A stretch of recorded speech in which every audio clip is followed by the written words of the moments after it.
Good evening. Can you hear me? Yes, sir. Yes, sir. Yes, sir. Yes.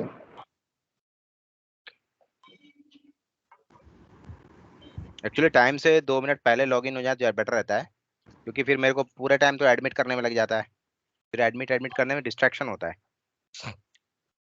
Okay, I hope जिनको आना तो वो आ गए।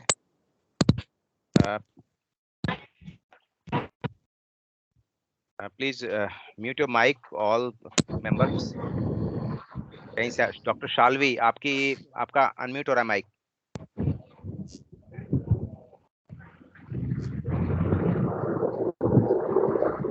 Doctor Shalvi,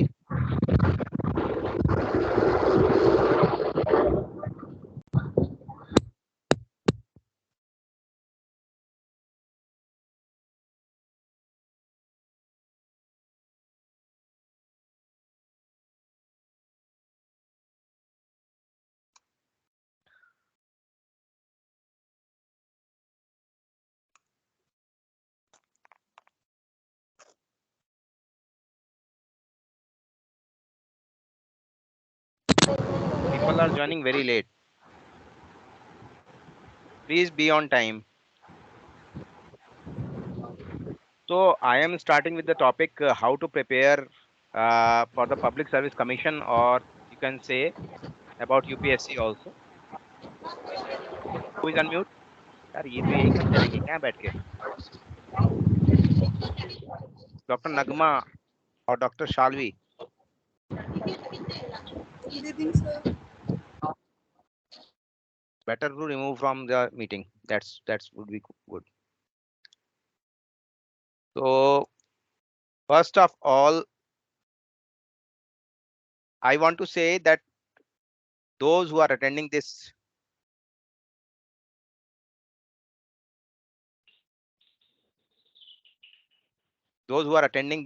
meeting, I hope that they are serious for this topic, first of all, because if you are not serious for this topic and you are just came here to listen the preachings and all those things, likewise in the other webinar or seminar, it will not work. So UPSC is a very prestigious institute, very prestigious exam, and it has some benchmark. So it will enhance your personality during preparation. It will make you a very different person. It will bring leadership quality in you.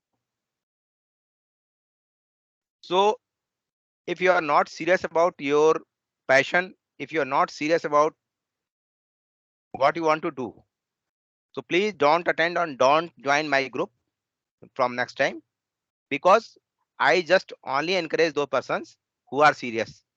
Because in classrooms, in the maybe webinars, many non-serious persons are coming and just they are putting their mic on hold and just they are traveling and enjoying their life. This is not kind of this webinar, this meeting.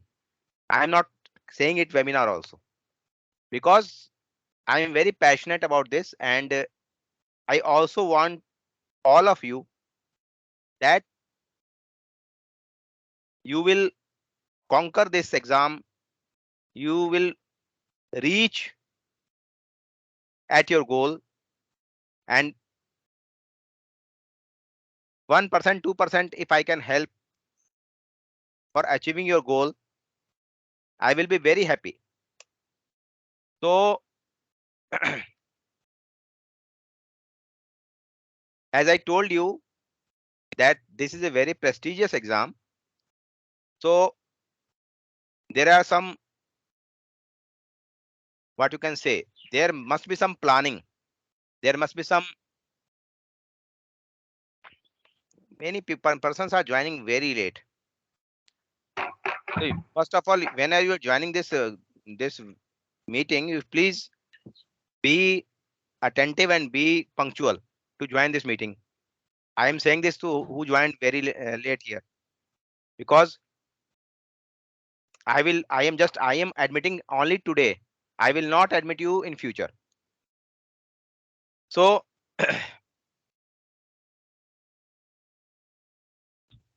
in this platform, there are three types of person, I think there, 3 or 4 types of category. Number one, those students who are in final year, I think so. Final year students are there here. Second category is there may be some interns from the different colleges. Third category, those who passed out and doing practice or doing preparation. And the fourth one is category, those who are doing PG or pursuing MD or doing something. So the preparation for the each type of student is different, because their profile is different, their nature of work is different, and their, what you can say, their grasping power, their mental faculty is almost different.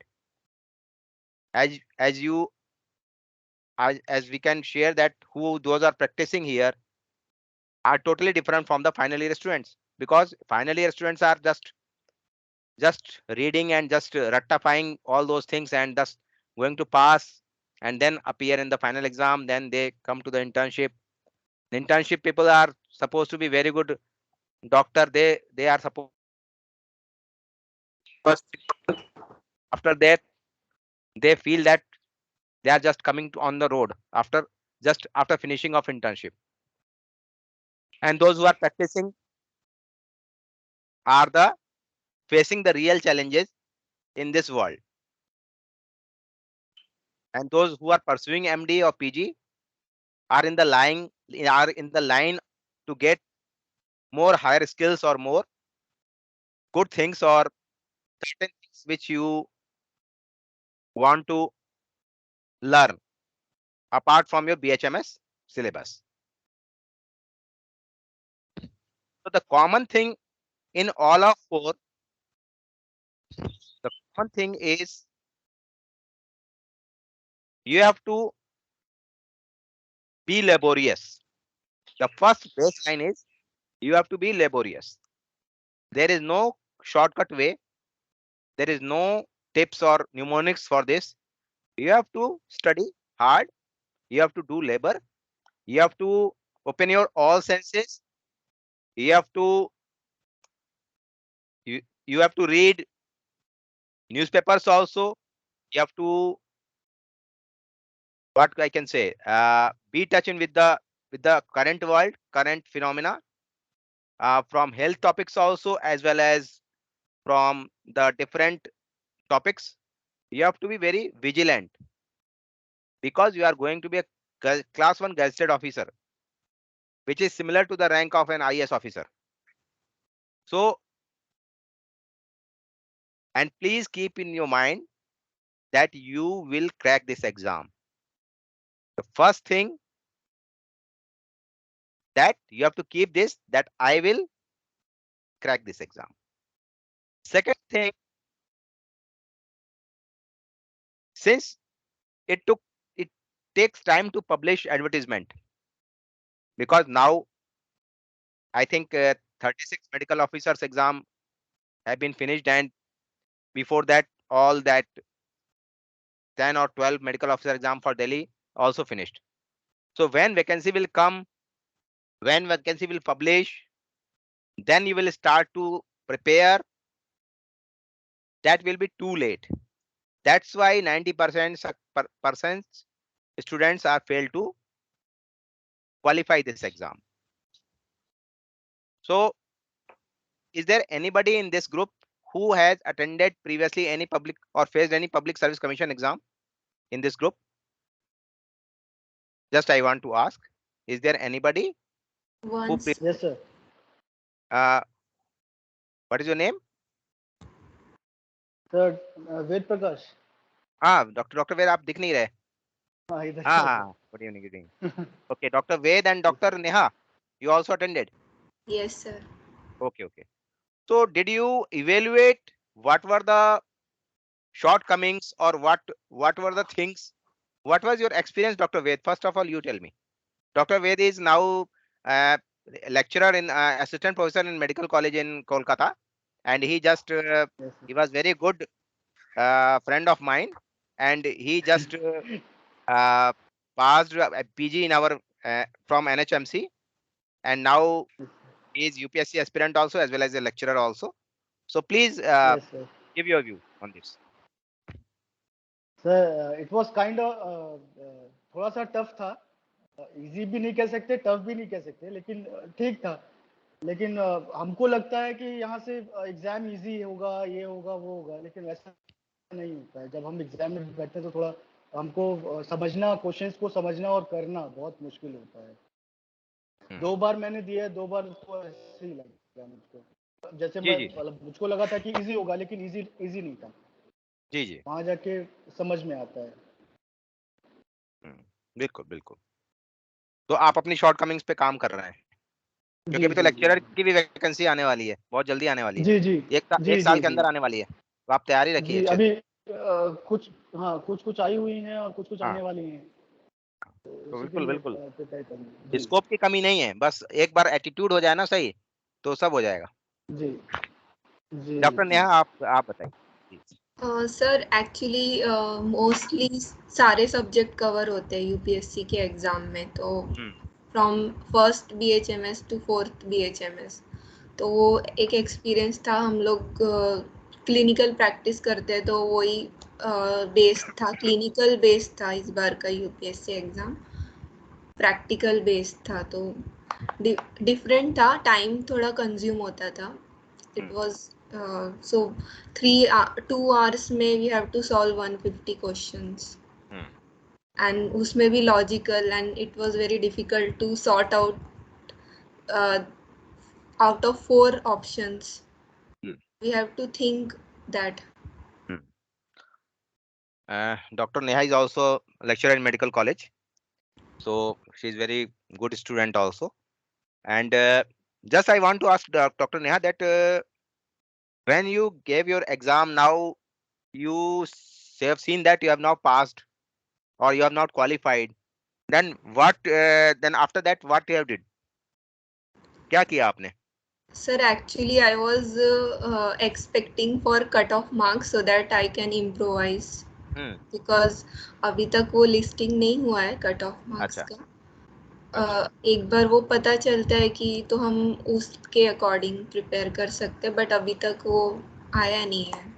And sir disheartened feel होता है, but बाकी लोगों ने बहुत मेहनत किया होगा definitely, because जो हमारे कलीग्स थे उनका भी हुआ है, and they were very good student during their UG also, so they were very preparing very hard since first BHMS, so we felt motivated by looking them also.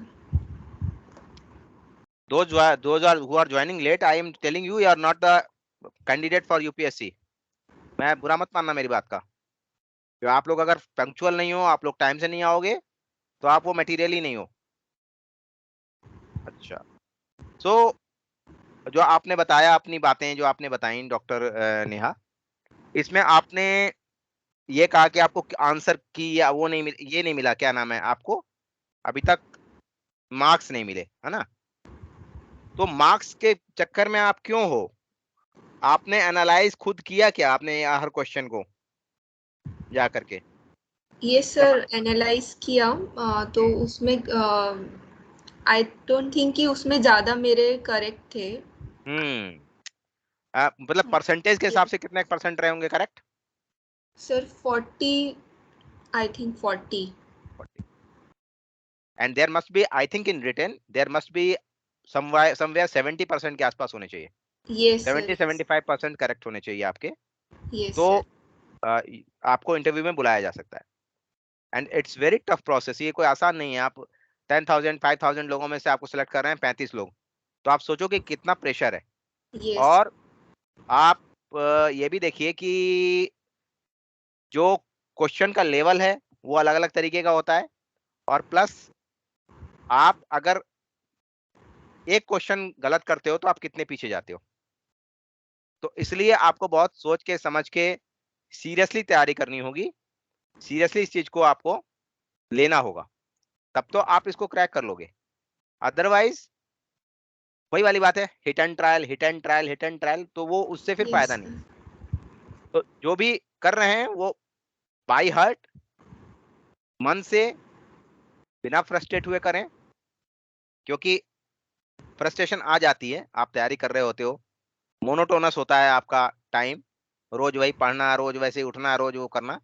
But आप ये सोचिए कि आप किसी बहुत हायर पर्पस के लिए कर रहे हो ये काम, तो इसलिए आपको डीमोटिवेट नहीं होना है, आपको लगे रहना है। और अपनी कमियों को, जैसे मैंने आपको बोला कि आपको आकर के क्वेश्चन देखने हैं, उसके बाद आपको ये देखना है कि उन क्वेश्चन में से आपने कितने अटेम्प्ट किए। ठीक है, हमें कट ऑफ से ही पता लग जाता है कि हमको कहाँ तक करना था, बट कट ऑफ से ये फायदा नहीं होगा। पता है आपको, अगर मान लो आपके 70% भी आ गए और जो टॉपर है उसमें उसका जा रहा है 90%, 80%, इंटरव्यू में your marks, your written marks as well as your interview marks will be calculated, and the accumulative total of the both interview as well as written will be there in the final merit list. So if you will get less mark in your written exam, या आपने qualify कर लिया तो बहुत बड़ा तोप नहीं मार दिया आपने, इसलिए क्योंकि इंटरव्यू में अगर आप हल्का सा भी ऊंचे नीचे रह गए तो आप सेलेक्ट नहीं हो पाओगे। इंटरव्यू वाला पोर्शन तो अलग ही है, उसकी बाद में बात करेंगे। इंटरव्यू वाला पोर्शन तो बहुत ही अपने में अलग एक्सपीरियंस है। अगर यहाँ हमारे पास कुछ क्वालिफाइड कैंडिडेट होते तो वो बता पाते, मैंने जैसे उनको ट्रेन किया, जिस तरीके से उनको किया। लेकिन रिटन भी बहुत ही मेथोडोलॉजिकल जॉब है, बहुत ही मेटिकुलसली आपको इसको करना होता है। अब मेरे को ये पूछना है आप लोगों से कि आप ये जॉब क्यों करना चाहते हो? Why do you want to do this UPSC और दिस एग्जाम? क्यों करना चाहते हो? Please raise your hand here, then I will ask. Range means अपने इसमें आपका होगा ना एक option, because this session is interactive session. तो मैं आपसे ये पूछना चाह रहा हूँ, आप क्यों करना चाह रहे हो, और ये आपसे इंटरव्यू में पूछा जाएगा कि आप इस सर्विस में क्यों आना चाहते हैं। तो सबसे पहला सवाल है, बताओ जी। कुछ सोचा होगा, समझा होगा आपने, तभी तो आपने मन बना होगा कि मिश्रा सर ले रहे हैं तो इसको ज्वाइन करें, या इसको जो है हम कुछ सीखें समझें। क्यों क्यों करना है यूपीएससी? आपके मन में क्या है, बताइए मुझे। सर सिस्टम, हम लोग तो शुरू से स्टार्ट से सिस्टम में ही रहे हैं। हमारी ग्रेजुएशन भी गवर्नमेंट से ही हुई है, पोस्ट ग्रेजुएशन भी गवर्नमेंट से हुआ है। अब आगे भी हम सोचते हैं कि गवर्नमेंट में ही जाएं, गवर्नमेंट को सर्व करें, क्योंकि सिस्टम को अगर आपको कुछ करना है तो आपको सिस्टम में रह करना होगा। बहुत अच्छा, सिस्टम में आप कुछ कर नहीं सकते। Very good very good. हमारी फैमिली भी सारी गवर्नमेंट में ही है, तो हमारा ऐसा कुछ है नहीं, लेस फाइनेंशियल ये है। बहुत अच्छा वेरी हमारा गुड। तो स्कोप वही है कि जो फ्यूचर स्कोप है वही कर सकते हैं। बहुत अच्छा। डॉक्टर नगमा बताइए, आप अनम्यूट कर लें पहले अपने को। Good evening everyone. Good evening sir. Actually sir, जिस जगह पे मैं हूँ यहाँ पे बीएचएमएस डॉक्टर्स को इतना इम्पोर्टेंस नहीं दिया जाता। लोग ज़्यादातर कहते हैं झोला छाप डॉक्टर है, ज़्यादातर मैंने सुना है। और एज अ डॉक्टर इवन आपको, अगर आप अपने, जैसे मैं मैरिड हूँ, न्यूली मैरिड हूँ, 1 साल हुआ है, तो ससुराल में भी वो इम्पोर्टेंस नहीं है जो घर पे देखा मैंने, क्योंकि आसपास के लोगों को, अभी मैं प्रैक्टिस नहीं कर रही हूँ बट घर पे मैं देती थी मेडिसिन अपने आसपास, तो लोगों को ट्रस्ट था। यहाँ मेरी खुद की फैमिली को ट्रस्ट नहीं है, मतलब मेरे जो ससुराल वाले हैं, दे लाइक अरे झोला छाप है। तो और जबकि मेरे नाना मेरे मामा सब होम्योपैथिक डॉक्टर थे और उनका बहुत नाम था। अनफॉर्चुनेटली मैं छोटी थी तभी डेथ हो गया, तो मैं उन लोगों से उतना इंटरेक्ट कर नहीं पाई, उतना नॉलेज होम्योपैथिक के बारे में ले नहीं पाई, बट नाम मैंने बहुत सुना। और मेरी मम्मी को बहुत ज़्यादा शौक था कि मेरी बेटी होम्योपैथिक डॉक्टर बने, MBBS में होम्योपैथिक डॉक्टर बनना है, तुमको नाना का नाम करना, तो इसलिए मैंने ऑप्ट किया। बट अब लोगों को ये लगता है तुमने कर लिया, अब क्या करोगी आगे, तुम क्लिनिक खोलोगी, तुमको 10-20 रुपया हर दिन का मिलेगा, यहाँ कोई उतना इम्पोर्टेंस देने वाला है नहीं। प्लस बिहार में बहुत सारे ऐसे कॉलेजेस हैं जो पैसे बहुत लेते हैं, सिर्फ आपको डिग्री देते हैं, पढ़ाई एजुकेशन नहीं है। ये दो चीज़ बहुत ज़्यादा मैंने देखी। और पहले मैं इतनी अवेयर नहीं थी कि UPSC BHMS डॉक्टर्स भी कर सकते हैं। जब मैंने इधर रिसर्च करना स्टार्ट किया तो मैंने देखा कि UPSC कर सकते हैं BHMS डॉक्टर भी, तो इसलिए मैं करना चाहती हूँ ताकि मैं लोगों को दिखा सकूँ कि हम लोग कमज़ोर नहीं है, या हमने जो पढ़ाई की है वो कोई ऐसी ही पढ़ाई नहीं है कि आप सोचे कि ये झोला छाप है। तो बस मैं एक प्रेस्टिजियस ये चीज़ है, ये मैं लोगों को भी बताना चाहती हूँ और मैं खुद को भी अपना आगे फ्यूचर में दिखाना चाहती हूँ। नहीं तो आप UPSC के कौन सी तैयारी करने की बात कर रहे हैं? आप सिविल सर्विसेज की कह रही हैं या आप मेडिकल ऑफिसर एग्जाम की कह रही हैं? नहीं, मेडिकल ऑफिसर एग्जाम की। जैसे लोग IAS लोग सोचते हैं कि सिर्फ UPSC लोग सोचते हैं कि सिर्फ IAS ऑफिसर्स कर सकते हैं। BHMS वाले स्टूडेंट्स को क्या है, कुछ आगे स्कोप नहीं है, आप कुछ आगे कर नहीं सकते हो, ये यहाँ का थिंकिंग है। स्पेशली मैंने बिहार में, यूपी में ये थिंकिंग देखा है, जब मुझे खुद नहीं मालूम था, तो जब मैं मैंने इस चीज़ को देखा कि हम भी कर सकते हैं, तो इसलिए मैंने सोचा कि इस चीज़ में मुझे घुसना है। और अगर मैं अल्लाह से, ऊपर वाले से तो यही दुआ है कि मैं निकाल लूँ और मेहनत भी करना है। और जब मैं इस चीज़ में घुसूँ तो जो कमियां मुझे लगी हैं इस फील्ड में, मुझे उसको ठीक करना है और सर्व करना है। जी नगमा जी, मैं भी बिहार का रहने वाला हूँ। अच्छा, ठीक है, हाँ जी। और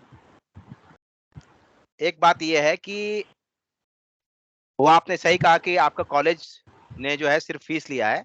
एक्चुअली सबसे पहले तो हम अपने इंटरनल असेसमेंट खुद कर लेना कि हमारा कॉलेज हमको कितना, हम जिस कॉलेज में पढ़ रहे हो कितनी फैसिलिटी दे रहा है, क्या हम डॉक्टर कहलाने लायक हैं। टू बी फ्रैंकली स्पीकिंग, जब सामने वाला झोला छाप बोलता है तो बहुत बुरा लगता है, बट हमारी पढ़ाई उसी स्तर की है। मैं आपको बता रहा हूँ, आपकी बात पूरी होगी ना, आप मेरी बात समझिए। जी सर। तो उसको बुरा लगे अच्छी बात है, बट यथार्थ के धरातल पे वही है कि ना हमने कोई भी ढंग का सब्जेक्ट सही से नहीं पढ़ा। पढ़ाया नहीं गया वो अलग बात है, बट हमने भी नहीं पढ़ा उसको सही से, और उस वजह से आज हम इस स्तर पे पहुंचे हुए हैं। और ये आपके अकेले की बात नहीं है, इन जनरल बात हो रही है, है ना। तो आप अगर इस चीज को लेके चलेंगे कि आपको दिखाना है लोगों को कि आपने कुछ कर लिया अचीव, या आपको किसी को जवाब देना है, अच्छी बात है, ये सोचिए। बट ये जो है ना, इससे बहुत ऊपर की चीज है। आप अगर किसी पेशेंट को ठीक कर रहे हैं, वो क्योर हो रहा है, उसको फायदा पहुंचा रहे हैं, तो अल्लाह ताला आपको देख रहे हैं कि आपके हाथ में शफा है, नेमत है, आप काम कर रहे हैं। किसी को बताने जताने की जरूरत ही नहीं है, किसी को जस्टिफाई करने की जरूरत नहीं है, क्योंकि जिसको नहीं करना होगा वो नहीं करेगा। आज की डेट में भी आपके होम्योपैथिक जगत में भी बड़े बड़े डॉक्टर्स हैं, बहुत अच्छे डॉक्टर्स हैं, तो WHO रिकॉग्निशन दे रहा है आपको, नहीं दे रहा है ना। तो क्या WHO के लिए हम वहाँ पे उनसे क्या अनुनय विनय करने जाएं कि आप हमें जो है वो दे दीजिए। हर सिस्टम में एक दूसरे के प्रति है थोड़ा सा प्लस। हाँ आप सही कह रहे हैं कि परिवार वालों का है, परिवार वालों को लगता है, बट उसको हमें एक क्या कह सकते हैं, चैलेंज बना के चलना है। वो आप सही कर रही हैं, वो आपकी बात सही है कि आप उसको चैलेंज बना रही हैं, बट ये आप सोचिए कि आपको अभी बहुत आगे जाना है। Yes sir. बहुत चरण है। और बिहार ही एक ऐसा स्टेट है जहां से बहुत सारे IAS सेलेक्ट होते हैं। Yes sir.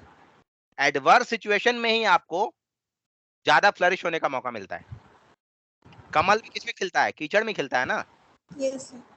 तो आपके सामने जितनी एडवर्स सिचुएशन होगी ना, आप उतना अच्छा फ्लरिश करोगे। आपको जितने सुविधा दी जाएगी, आई एम सॉरी टू से, ये नहीं कह रहा हूँ कि जितने सुविधा वाले हैं सब बेकार हैं, लेकिन कहीं ना कहीं वो रेजिलियंट हो जाते हैं, या कहीं ना कहीं आपका जो है ना वो चीज आता है। तो आपकी सोच बहुत अच्छी है, आप उसको थोड़ा सा और पॉजिटिव मैनर में लेके चलो, क्योंकि Yes. इंटरव्यू के लिए ये चीज निगेटिव है जो आप, Okay, sir. Thank you so much, sir. क्योंकि आपसे बहुत ज्यादा संघर्ष करने वाले लोग घूम रहे हैं, Yes. एक टाइम की रोटी भी नहीं मिल रही, वैसे भी दुनिया में घूम रहे हैं लोग। तो आपकी सिचुएशन फिर भी बहुत बेटर, मेरे पास तो Yes, मैं sir. बहुत सारे लोगों को देख रहा हूँ। हाँ जी डॉक्टर साहब, डॉक्टर सुशील बताइए। Very good Nagma. Good evening sir. Sir मैं चाहता हूँ जो भी पेशेंट्स हो वो सबसे पहले अपनी फर्स्ट चॉइस होम्योपैथी रखे, और उसके लिए मुझे लगता है गवर्नमेंट सेटअप में ज्यादा अच्छा काम होना चाहिए, और मैं अच्छा काम कर सकता हूँ गवर्नमेंट सेटअप में जाके। और आई थिंक सबसे top most job government setup की होम्योपैथी में यूपीएससी एमओ ही है। तो इसलिए मैं चाहता हूँ कि और यहाँ से हम कुछ अपने सजेशन दे सकते हैं बीएचएमएस करिकुलम में, क्योंकि मुझे ऐसा लगता है बीएचएमएस करिकुलम में कुछ चेंजेस की जरूरत है पूरे हमारे BHMS first second third fourth में। अल्टीमेटली यही है कि मतलब पेशेंट का चॉइस होम्योपैथी नंबर 1 पे हो। नहीं वो तो ठीक है, वो तो पेशेंट पे डिपेंड करेगा ना, आप क्यों आना चाहते हैं हाँ। सर्विस में, वो तो सर हम हाँ वो हम तो इसलिए आना ये आप बोलिए। ताकि आपका सर फ्रीज हो गया वीडियो, वीडियो फ्रीज हो गया, आवाज भी नहीं आ रही शायद। मेरे नेट में प्रॉब्लम तो नहीं है, मैं दिख रहा हूँ सही? Yes yes sir. ठीक है, हाँ बोलिए बोलिए, थोड़ा आपका वो लाइक कर रहा है वॉइस, बताइए। सर क्योंकि गवर्नमेंट सेटअप में काम करना चाहिए, और गवर्नमेंट सेटअप सबसे अच्छा मेरे ख्याल से टॉप मोस्ट गवर्नमेंट सेटअप जो है वो भाई गवर्नमेंट सेटअप में तो वहाँ- सभी आने को तैयार हैं, आप तो ये बात कह रहे हो ना, आपको ले कौन रहा है, आने को तो सब तैयार हैं गवर्नमेंट सेटअप में, आपकी क्या यूएसपी है जो इसमें आप आना चाह रहे हो? बहुत कड़वी बात बोल रहा हूं मैं, बुरा मत मानना। यस आपकी सर अपनी क्या यूएसपी है, क्योंकि क्योंकि क्या है ना, आपकी अपनी कोई यूएसपी है तब तो वो आपको लेंगे। सेवा करना, सर्विस करना हो तो सब आदमी चाह रहा है, कौन नहीं चाह रहा है? यस तो क्या जवाब देंगे आपको? कहेंगे भैया आपको ठीक है, आपने रिटर्न क्वालिफाई कर लिया, अब आपको हम क्यों ज्वाइन कराएं इंटरव्यू में? सर क्योंकि इसीलिए आपका ना, आपका उद्देश्य, आपका लक्ष्य, जैसे कोई रिसर्च करते हैं ना, तो रिसर्च क्वेश्चन सही होना चाहिए कहते हैं ना, ऐसे ही जब यस आप कोई चीज करने जा रहे हो, उसका लक्ष्य और उद्देश्य, भले आप कहो कि मैं पैसा कमाना चाहता हूँ, भले आप कहो कि इसका पैकेज बहुत अच्छा है, बहुत बहुत अच्छी सैलरी है, इससे मैं अपना पूरी जिंदगी ऐसे ऐसो आराम से काटूंगा, अरे कम से कम ये लक्ष्य तो हो, लक्ष्य बिल्कुल क्लियर होना चाहिए, समझ रहे हैं आप? लक्ष्य यस क्लियर नहीं होगा ना, तब तक आपको, आपका मन उसकी तरफ नहीं धकेलेगा। हाँ जी, मैं बहुत लेविश सैलरी है, जाता हूँ मतलब मैं अवेल करना चाहता हूँ सैलरी, और सारे जितने भी एंजॉयमेंट्स हैं या जितने भी उसके फायदे हैं करना चाहता हूँ मैं, उसमें क्या बुराई है? भारत का नागरिक होने के नाते क्यों नहीं, आप भी उतने ही क्या नाम है, आप क्या कह सकते हैं, एलिजिबल हैं जितने सारे हैं। तो सबसे पहले तो ये, सबसे पहली बात तो ये आती है कि मैं सेटल होना चाहता हूँ, मैं अपने को सेटल होते देखना चाहता हूँ, और उसके बाद जो है जो मेरा इंटरेस्ट है, गवर्नमेंट फील्ड में नंबर ऑफ पेशेंट्स बहुत ज्यादा होते हैं प्राइवेट प्रैक्टिस की तुलना में, क्वालिटी पेशेंट्स बहुत होते हैं, तो उस हिसाब से मैं ज्यादा से ज्यादा एक्सपोजर लूंगा, ज्यादा से ज्यादा सीखूंगा और नई नई चीजें, क्योंकि प्रैक्टिस तो कभी किसी कोई परफेक्ट नहीं है प्रैक्टिस में, तो इस वजह से यस मैं चाहता हूँ, है ना, क्लैरिटी होनी बहुत जरूरी है। यस और कोई कुछ बोलेगा या बाकी सब सुनने ही आए हैं यहाँ पे? है भाई? अवनी, अवनी क्यों आना चाहती है? अवनी बताओ भाई।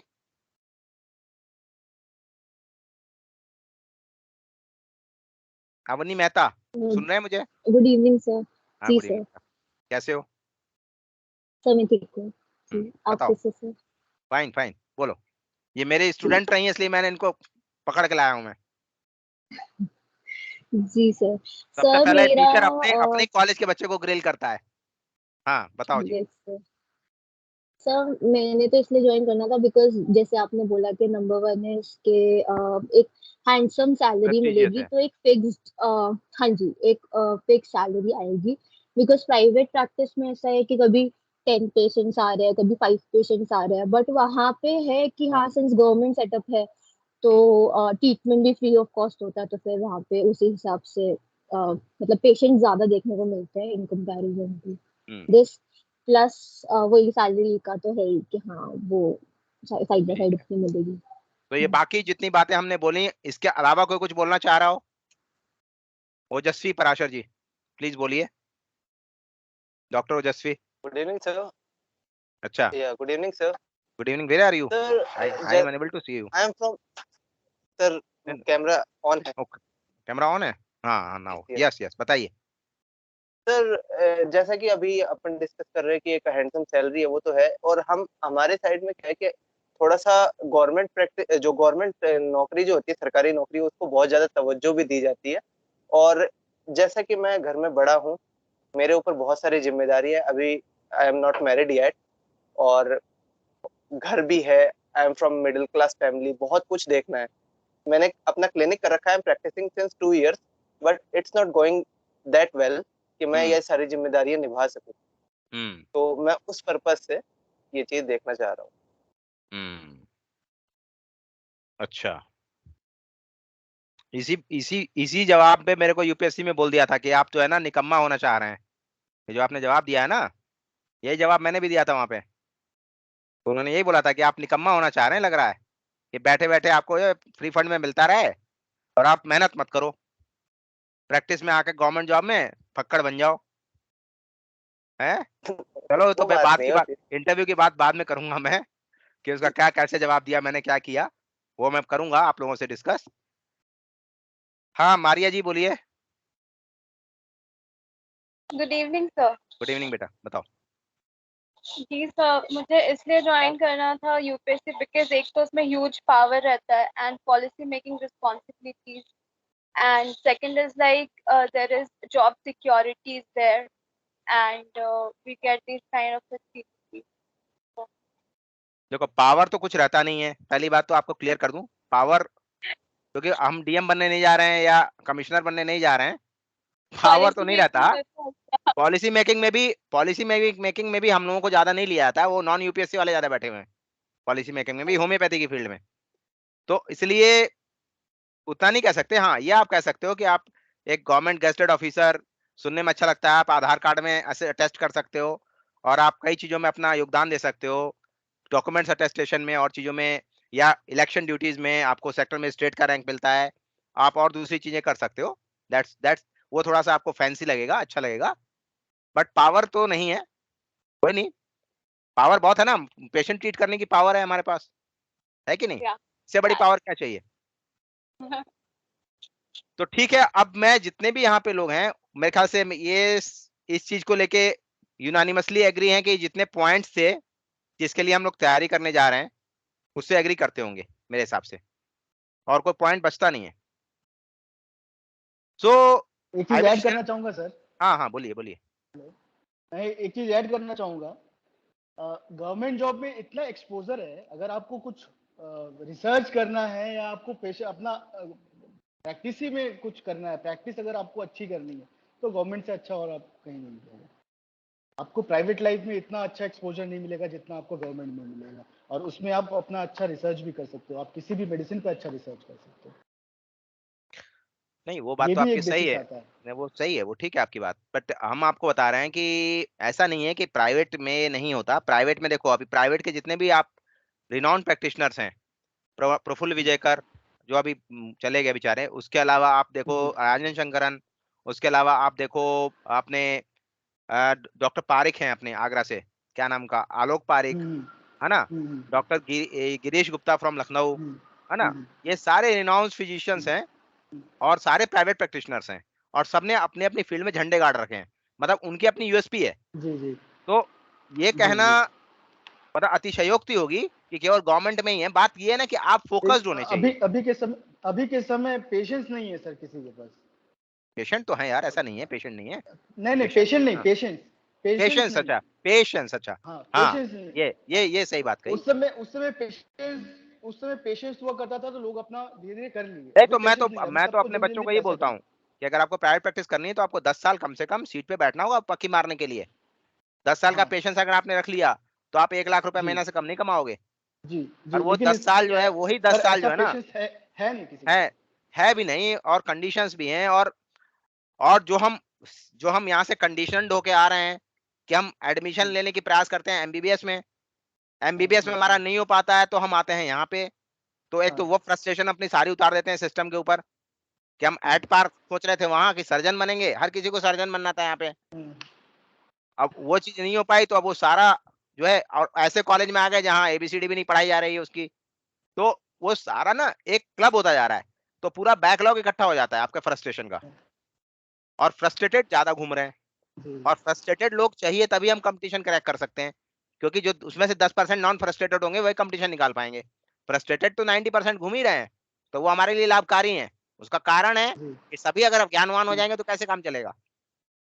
तो इसीलिए हाँ, इसीलिए कंपटीशन वहीं से शुरू हो जाता है जहां से आपकी सोच शुरू होती है कि आप फ्रस्ट्रेटेड नेगेटिव थिंकिंग अपनी हटा लो। ठीक है, तभी सबसे सबसे पहला आपका रिमूव आपको यही करना है, उसके बाद बाकी सारी चीजें आती हैं। तो अब मैं एक छोटा सा प्रेजेंटेशन आपको दूंगा। फाइनल ईयर स्टूडेंट कोई है यहाँ पे? फाइनल ईयर स्टूडेंट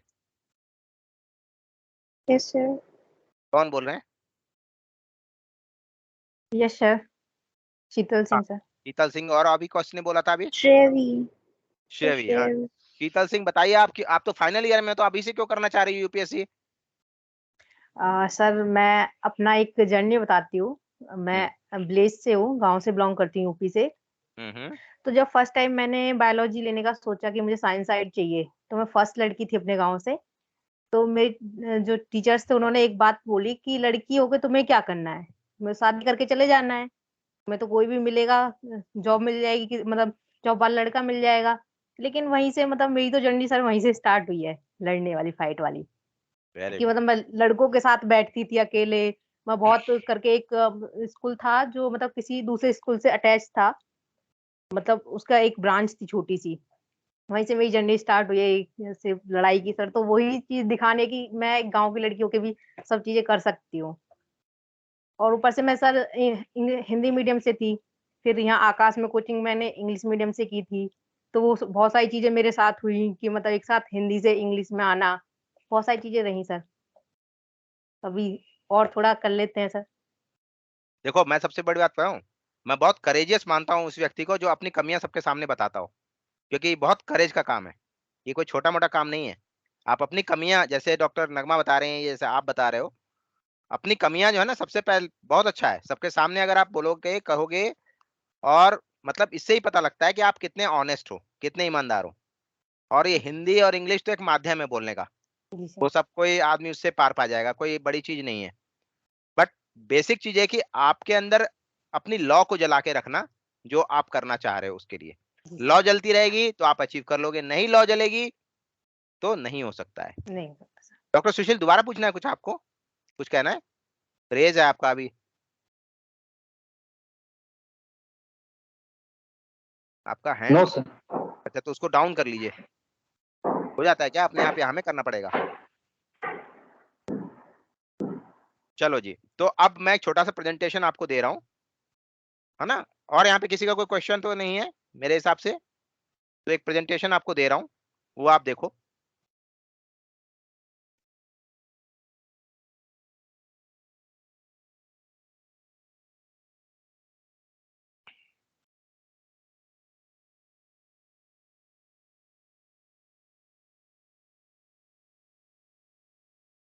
स्क्रीन दिख रही है मेरी?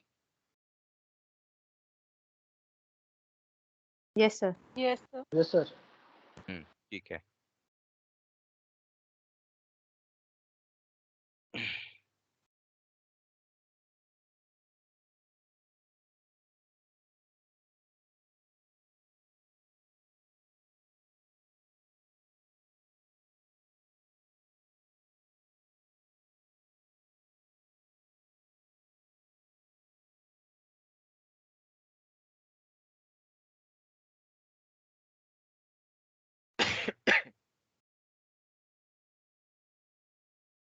ये तो मैं डिस्कस कर चुका आपसे।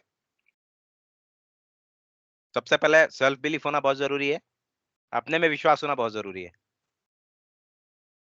Now these 5 C's is the key of the preparation: commitment, consistency, confidence, courage and company। अगर आप कमिटेड नहीं हो, अभी से छोड़ दो, नहीं करना तैयारी जी, या नहीं जाना, ठीक है। केवल कमिटमेंट से काम नहीं चलेगा, स्टडी में कंसिस्टेंसी भी चाहिए। एक दिन आप 10 घंटे पढ़ लिए, 20 घंटे पढ़ लिए, फिर 15 घंटे 15 दिन तक पढ़ ही नहीं रहे हो आप, ये नहीं चलेगा। कॉन्फिडेंस सेल्फ स्टडी से आता है। करेज टू फेस फेलियर, जिन लोगों ने दिया नहीं सेलेक्ट हुए, वो करेजियस हैं जो यहाँ पे आके कह रहे हैं इस बात को। बस इस करेज को बना के रखना है और अपनी कमियों पे काम करना है। और कंपनी मतलब आपको पॉजिटिव लोगों के साथ उठना बैठना है, निगेटिव लोगों से तो बात ही नहीं करनी है। वो ये कर्ज कर रहा है, कुछ कर रहा है, चुपचाप एक कान से सुनिए, दूसरे कान से निकाल दीजिए, आपको कोई जरूरत नहीं उनसे बात करने की। आप सिर्फ और सिर्फ पॉजिटिव फ्रेम ऑफ माइंड के लोगों के साथ बैठिए। Now, in nutshell, opportunities in government sector, we can say here about like lecturer or assistant professor in government medical college, medical officers associated with medical college or dispensary. There is also post for research officer in CCRH or Ministry of Ayush. Senior resident की post निकलती हैं, research associate और इन सब की निकलती हैं। ये आप आज मैं बात कर रहा हूँ सिर्फ मेडिकल ऑफिसर की। जनरली ये भी पोस्ट हैं आपके, जो रिसर्च में इंटरेस्टेड होते हैं वो इधर जा सकते हैं। पे स्ट्रक्चर वगैरह आपको क्लियर है। अभी ये 7 CPC के हिसाब से आ गया है, तो उसके हिसाब से आपको टोटल अमोलमेंट लगभग 1 लाख के आसपास पड़ता है अच्छे गवर्नमेंट इंस्टीट्यूशन में जब आप शुरू करते हो तो। और इसके अलावा अलग अलग कैडर में अलग अलग फी स्ट्रक्चर है। जहां तक इसकी बात है, आपके JRF और SRF की ये कॉन्ट्रेक्चुअल होती हैं। इसमें 35,000 और 31,000 के आसपास का इसमें प्रोविजन है। Now various states UTs and ministries civic bodies advertise vacancies for the aforementioned post। ये पोस्ट कहाँ के लिए आती है? जैसे UPSC एडवर्टाइज करता है, UPPSC करता है, BPSC करता है, ऐसे बहुत सारी PSCs करते हैं। West Bengal health recruitment board भी है, NDMC भी है सॉरी, MCD, ESI। आपके अपने स्टेट्स की, कुछ स्टेट्स को छोड़ने तो उनके स्तर पे भी ये निकलती हैं पोस्ट। इनके एंट्रेंस जो होते हैं वो 2 तरीके के होते हैं।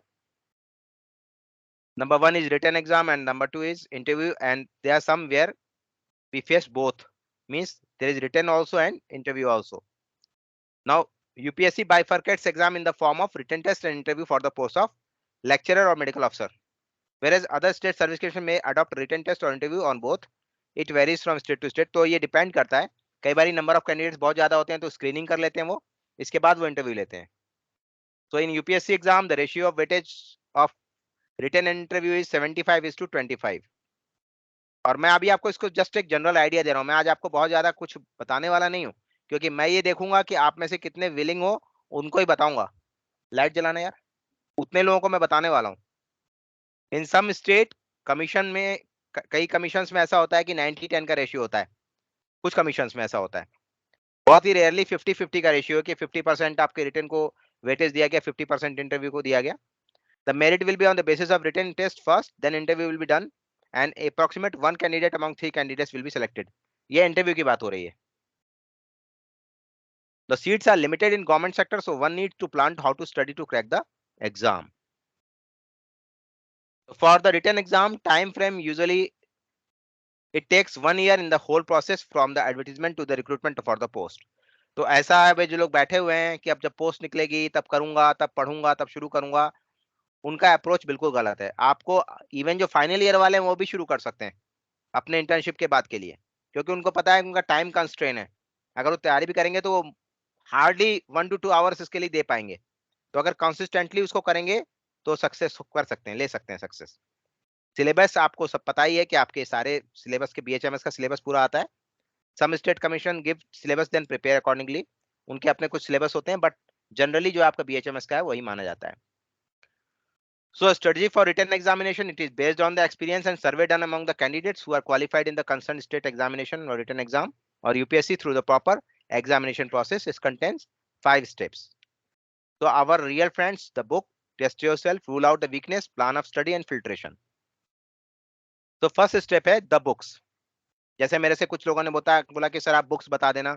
सर आप बुक्स बहुत सारी हैं, बुक्स की कमी नहीं है सर, तरीका ये है कि आपकी अप्रोच है वो गड़बड़ होती है। As we have already studied different types of books of different subjects in our PHMS professional course, they are sufficient enough for the conceptual learning. Moreover, there are some MCQ books which will give you an extra edge, which may be general or specific for the subject. But these are only trends based on the data used by the candidates during preparation. It doesn't mean that apart from these books, all the other books are irrelevant.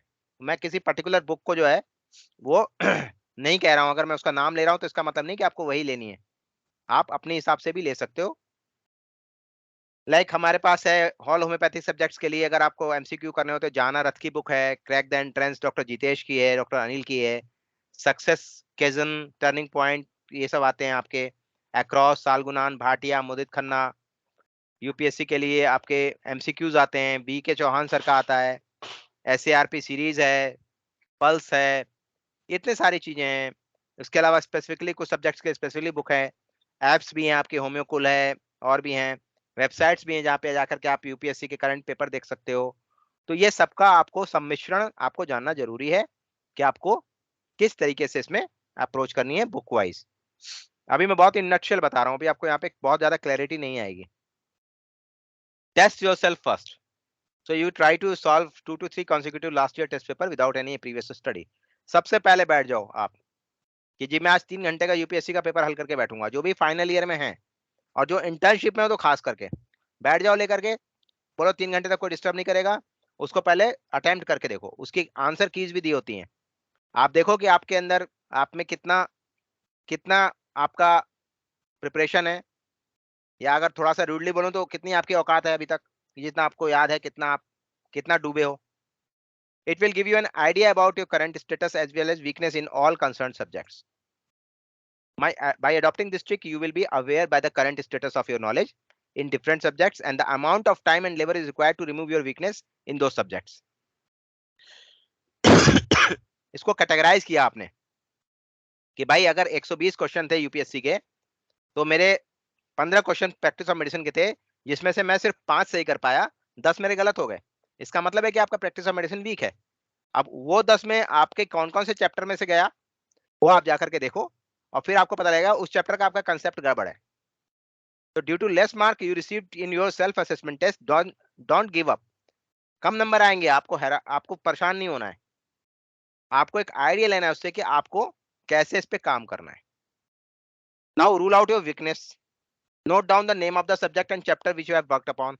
Again, time management is extremely necessary, so give more weightage to the subjects which come mostly in the entrance exam and entertain the questions of the subjects in later phase which come infrequently. Now you will get an idea about the aforesaid point after self-assessment by solving previous year question papers. Give more importance to the homeopathic subjects and clinical subjects like practice of medicine, surgery, gynae-ops first in comparison with the preclinical paraclinical subjects that cannot be dealt later. That can be dealt later, but don't ignore them as each question is valuable. कुछ लोगों की आदत होती है कि वो शुरू करते हैं तो एनाटॉमी से शुरू करते हैं, और जबकि एनाटॉमी सबसे ज्यादा वीक होती है। अब वो एनाटॉमी में इतने फ्रस्ट्रेटेड हो जाते हैं कि फिर वो प्रैक्टिस या तैयारी करना छोड़ देते हैं। तो इसलिए आपको जो आपका करंट या जैसे फाइनल ईयर इंटर्नशिप में हो तो आप पढ़ भी रहे हो, प्रैक्टिस ऑफ मेडिसिन सर्जरी पढ़ के भी आए हो, तो आप उससे शुरुआत करो। Plan of study. Some students start one subject at a time and complete it, while others take few subjects together. It depends on the subject, but it is better to take 2 to 3 subjects at a time, so it would not be monotonous and the student can fix time for each subject. Don't read from the textbook, but start to solve MCQs of the subjects first. आप लोग क्या करते हो, practice of medicine खोल लिया, सबसे पहला chapter शुरू हो गए, दूसरा शुरू हो गया, तीसरा शुरू हो गए, देखते ही नहीं हो कि भाई इसमें इंपॉर्टेंट क्या है और नॉन इंपॉर्टेंट क्या है, समझ में भी नहीं आ रहा होता है कि क्या करना है। तो आपको पहले आपको समस्या रहेगी तब उसका समाधान कर पाओगे ना। समस्या क्या है आपकी समस्या आपका एमसीक्यू है। तो start solving questions MCQ first, as until you have no problems you won't be serious and then you can know the value of the line given in text book. जब आपने क्वेश्चन हल किया उसको आप underline करोगे तो आपको पता लग जाएगा at the end of year कि आपकी बुक कितनी रंग गई है, और आपको इंपॉर्टेंट क्वेश्चन उस चैप्टर्स में थे पता लग जाएंगे। और सबसे इंपॉर्टेंट बात है कि a question gives birth to many others. एक क्वेश्चन से बहुत क्वेश्चन निकलते हैं, तो जब भी आप एमसीक्यू कर रहे हो तो आपके जितने ऑप्शंस हैं उनको भी एक्सरसाइज कीजिए। Like suppose in the subject of material medica question is horse chestnut is a common name of, तो 4 ऑप्शन है, Aesculus, Thuja, Hamamelis and Lycopodium. ठीक है, अब आंसर क्या है? एस्कुलस है, but you must know what can be the answer of the other options. So this question give birth to 3 other more questions, like Thuja का नाम आर्बरवीटी होता है, हेमामिलिस को विच हेजल बोलते हैं, लाइकोपोडियम को क्लब मॉस बोलते हैं। ये आपको पता होना चाहिए, नहीं पता है तो आप उसको लिख लो या उसको प्रैक्टिस कर लो, क्योंकि एक क्वेश्चन से 3 क्वेश्चन और बन रहे हैं। So likewise, you have to solve all questions in similar manner, whereas there will be 4 options, but only one answer should be correct. We must find out the answer of 3 other options. उससे क्या होगा? उससे एक बात और है, जहां पे रीजन और एजर्शन के क्वेश्चंस आते हैं यूपीएससी में, वहां आपको हर चीज आपको क्लियर होनी चाहिए, तो इसलिए आपको उसमें क्लैरिटी होनी जरूरी है, तो इस वजह से आपके वो काम आ जाएगा। So if a book contains 1000 questions, you will get to solve 3000 to 4000 questions and also get a clue about the mind of examiner. क्या अब एग्जामिनर क्या पूछेगा, किस तरीके से पूछेगा? Now open your concerned textbook, underline the answer of the given question and it will indicate that the question came in previous year. Now ये keep या रेड ब्लू ब्लैक का सबके अपने अपने तरीके होते हैं हाईलाइट करने के, जो ज्यादा फ्रिक्वेंटली आया होता है उसको आप अलग कलर से कर सकते हो, ये सारी चीजें हैं। तो अंत में आपकी पूरी बुक जो है वो कलरफुल हो जाएगी और then you start to study और चैप्टर्स। उस चैप्टर को पढ़ने के बाद आपको लगेगा कि अब आपको कॉन्फिडेंस आ रहा है, then after reading chapter you again start to do MCQ, क्योंकि उसको रिवाइज करना जरूरी है। तो आपको समझ में आने लगेगा कि आपको चीजें आ रही हैं, क्लियर हो रही हैं। मेहनत का काम है ये, इतना आसान नहीं है। Now fifth step है filtration का। Now start to read textbook subject wise with underlined and plain text. You bifurcate topics in 2 part. Topics to memorize and conceptual. कुछ टॉपिक ऐसे होंगे जिसको सिर्फ आपको याद करना है, रट्टाफिकेशन करना है। So to memorize the topic, daily practice is required. So you must take charts on walls, notes in diaries, so you can go through them on regularly basis, day to day basis. Suppose करो आप 50 medicine का common name आपने लिख लिया, अब आप रोज एक बार दोहरा लो, देखो कि 15वें दिन आपको सबका कॉमन नेम याद हो जाएगा और आपको 5 मिनट का टाइम आपको देना पड़ा, तो आपकी ये प्लान तैयारी है। For example make notes about the common names of medicine, जैसे मैंने आपको बोला था अभी। Keep 2 to 3 hours reserve for the revise given topics. अब आज आपने एक रिवाइज किया, कल किया, ये इकट्ठे होते जाएंगे, तो धीरे धीरे चरण में आपके रिवीजन का टाइम बढ़ता जाएगा, वनस्पति की नई चीजें आप पढ़ो। If you are facing conceptual problems, try to understand the same thing from the other text book. Take help from the different platforms like YouTube, apps, your teachers. Try to solve different MCQs from different books. जैसे जैसे आपको मजा आने लगेगा, आप कहोगे ये book कर ली यार, अब दूसरी करते हैं, उसमें देखते हैं कि क्या हो रहा है, आप पारंगत हो जाओगे, इसमें एक्सपर्टाइज हो जाओगे। उसके लिए आपको यूपीएससी का एडवर्टाइजमेंट निकलने का इंतजार नहीं करना है। होल प्रोसेस 6 मंथ से लेकर के 1 ईयर तक लगता है, और उसके बाद आप टेस्ट सीरीज डिफरेंट जो होती हैं अलग अलग आपकी, तब आप ज्वाइन करो। आप उसके पहले टेस्ट सीरीज ज्वाइन मत करो, जब तक आप अच्छे से पढ़ ना लो। टेस्ट सीरीज ज्वाइन करने से ये हो जाता है कि आपको ऐसा लगता है कि आपके साथी आगे बढ़ते जा रहे हैं, आप पीछे हटते जा रहे हो, क्योंकि आपके पास वो फोकस करने का टाइम ही नहीं रहता। तो ये जो मैंने आपको प्रिपरेशन बताई है, इतना करने के बाद जब आप बिल्कुल कंफर्म हो जाओ कि आपका 75% 80% हर टेस्ट सीरीज में आपका या हर आपका यूपीएससी मॉडल टेस्ट पेपर में आ रहा है, then you join the test series, क्योंकि उसके पहले बेकार है ज्वाइन करना।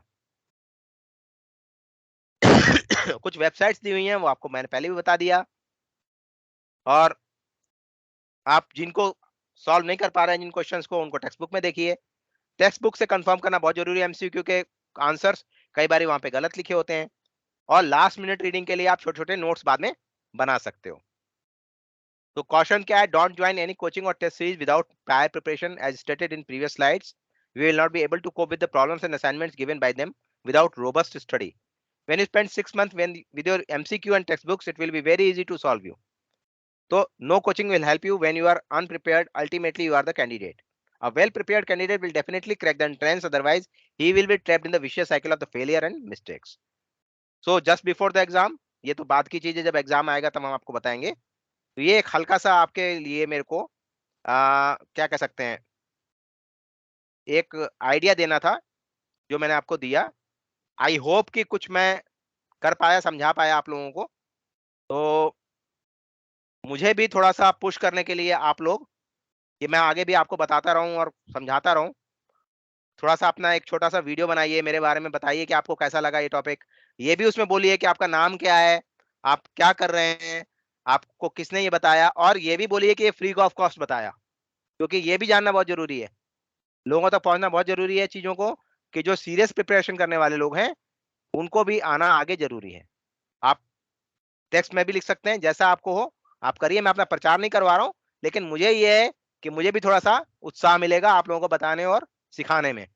ठीक है, अब आप लोग अपना और कुछ पूछना है तो बताएं कुछ। और आपको ये कैसा लगा पावर पॉइंट, ये आप अपने वीडियो में बताना, या मुझे अभी बताने की जरूरत नहीं, आप अपने आप अपना बताना मुझे, और मुझे इनबॉक्स करना, मुझे भेजना पर्सनल। ठीक है, और किसी को कुछ पूछना है, कोई डाउट है, क्योंकि अभी इसमें बहुत सारी चीजें रह गई हैं। तो ये तो हमारा आज पहला चरण था।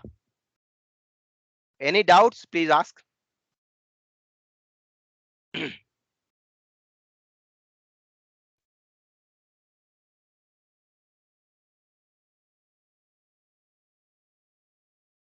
Any question?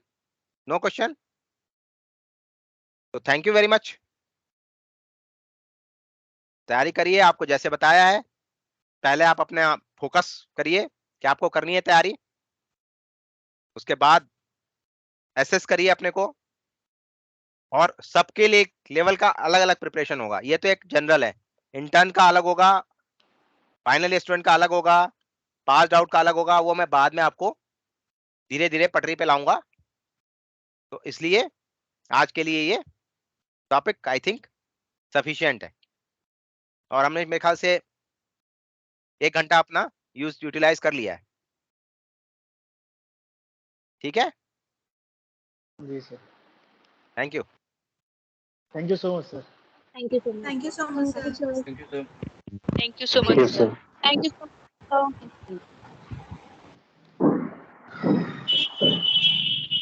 Thank you, sir. Thank you, sir.